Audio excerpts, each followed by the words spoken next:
AES Nijar Mali Burkina Faso abubuwa da dama dai a yanzu sun bayyana. Masu saurare ku gyara zama domin jin yadda Alhaji Bubakar Musa Garba babban mai fashin baki kan abin da ke faruwa a duniya musamman ma kan kasashen Sahel a yanzu ya kawo wasu al'amura akan batun wannan wato kasashe na AES Nijar Mali Burkina Faso da irin tarko da abubuwa na makirci da aka shirya wa kasashen a yanzu, musamman ma harin nan na ƙasar wato Mali wanda 'yan ta'adda suka kai shi, inda babu shakka wato 'yan ta'adda sun so kawo tsaiko a ƙasar Mali, inda sojojin fama na ƙasar Mali cikin ikon Allah sun kawar da waɗannan hare-hare da 'yan ta'addan ke kawowa, wanda tsaiko ne ga AES baki ɗaya ake so a kawo, wanda AES wannan makirci Faransa ce ke shiryo shi, amma kuma da taimakon Ubangiji da kuma Rasha sai gashi an kawar da dukkan waɗannan abubuwa. Ga Alhaji Bubakar Musa Garba ku saurare shi. Yau zami, kuna gani irin nasarori da Mali ta ci a wannan sati sakamakon hare-hare da 'yan ta'adda suka yi ta kai ma Mali a cikin waɗannan kwanaki da suka huce, amma daga ƙarshe Mali ta yi nasara. 'Yan fama na Mali muna jinjina musu, Allah ya ci gaba da ba waɗannan sojoji namu na IAS nasara.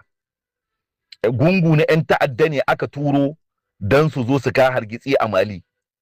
To, amma da ikon Allah, waɗannan 'yan ta'adda an murƙushe su da taimako na waɗannan rundunoni na sojoji namu, da sojojin Mali na fama su nake jinjina ma, kuma da waɗannan Force Unification ta IAS, kuma hallo da taimakon 'yan Rasha an zo an murƙushe waɗannan 'yan ta'adda da aka turo dubabe a Anefis. Wannan Anefis kin kuma gari wannan guri ne strategic wanda shi ne zai baka akse zuwa ga harkar Kidal da sauransu. Kenan in ba kontrole kin Anefis kin nan ba, kenan akwai sauran aiki a gabanmu. To amma da ikon Allah yanzu an samu an fatattaki waɗannan 'yan ta'adda a Anefis a can Mali. To kuma wannan ita ce babban nasarar da muka samu a cikin IAS. Yanzu kuma in muka zo ta ga fanni na abin da ya shafi alaƙar ƙasa da ƙasa ko na fanni na diplomasiya a cikin waɗannan ƙasashe namu na IAS, kun ga satin da ya gabata wannan ministir na harkokin waje na Rasha wanda ake cewa Sergei Lavrov ya zo ƙasarmu ta Nijar. Shugaban ƙasarmu mai daraja mai girma General Darme Abdurrahman Chani ya recevoir kinshi, ya karɓe shi a fada ta shugaban ƙasa, an mishi taryen babban bako, kuma waɗannan ministrori na harkokin waje na IAS duka sun zo tare da su da Sergei Lavrov, kowa ya zo ya tsokaci duka a game da ci gaba na hulɗa tsakanin Rasha da ƙasashenmu na IAS.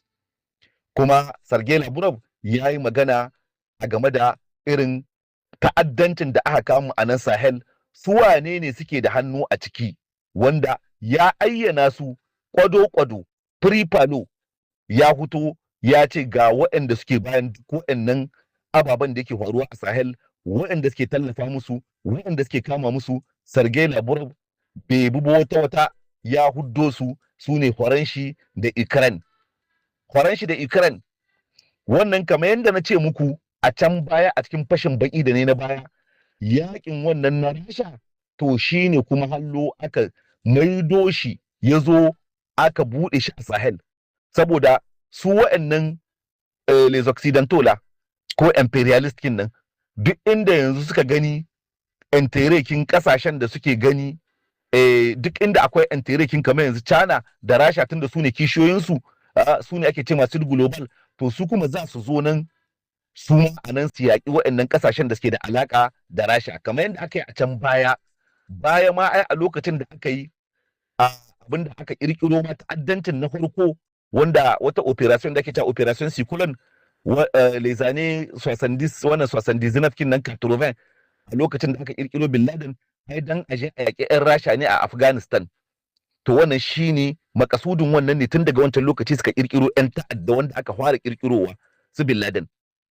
To don kenan ku gane, to a yanzu ma shine yanzu yakin wannan na Ukraine da Rasha da ake yi da kasashen NATO shine kuma hallo suka biyo suka zo da shi Sahel. Dama 'yan ta'addan su suka kirkiro su ne uwayen gidan waɗannan 'yan ta'adda.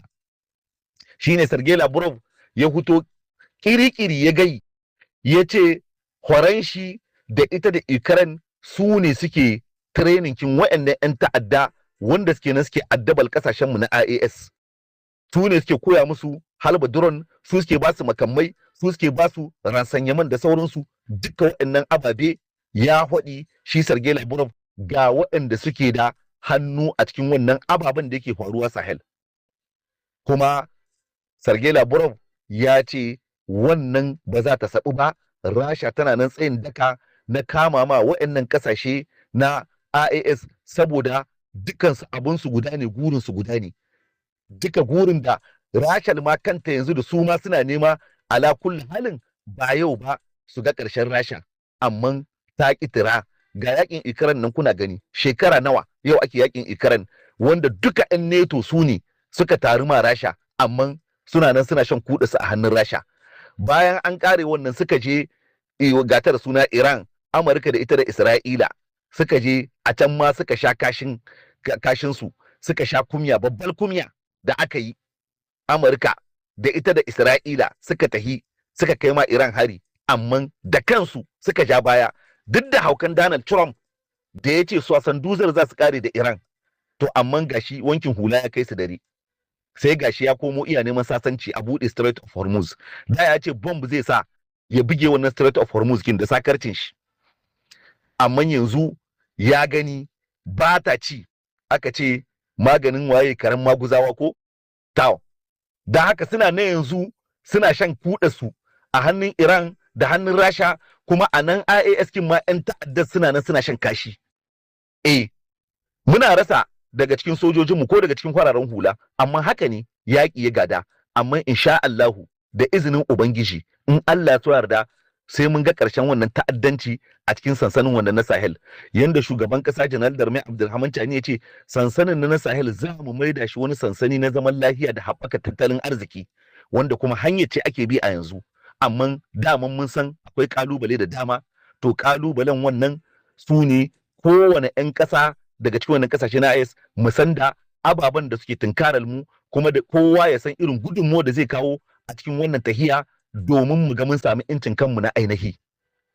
To wannan shine Sergei Lavrov zawwo shi cikin waɗannan ƙasashe na IAS da bayanin da yayi, kuma da irin nasarorin da aka samu a cikin wannan alaka tamu ta IAS da Rasha. To masu saurare, kamar yadda kuka saurara, wannan kenan daga bakin Elhaji Bubakar Musa Garba cikin fashin bakinsa da irin abubuwan da ake yunkurin wato a kawo a wannan ƙasa ta wato Mali da ma AES baki ɗaya, inda 'yan ta'addan ana tunzuro su ne domin haddasa tsaiko da kawo matsatsalu ga wannan ƙasashe na AES, Nijar, Mali, Burkina Faso, kuma Faransa ce kusan ke da hannu ciki.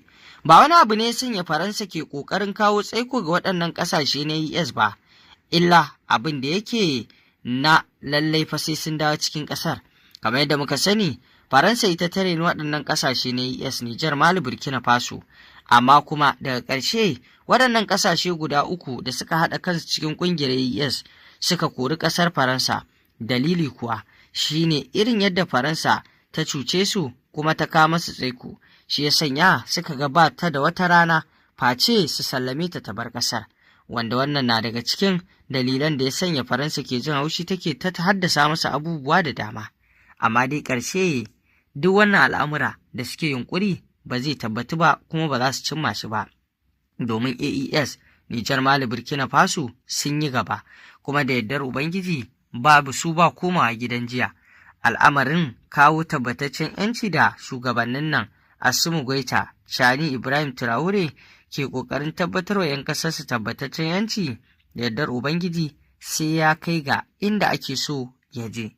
To masu saurare, ƙarshen rahoton kenan. Ku ci gaba da bibiyar mu domin samun rahotannin labarai akan abubuwan da ke faruwa a duniya baki ɗaya. Ku dangwala mana alamar subscribing, sannan ku danna ƙararrawar sanarwa, domin yin hakan da za ku yi shine zai ba ku damar samun labaranmu a kodayaushe da zarar mun ɗora mu sanar da ku.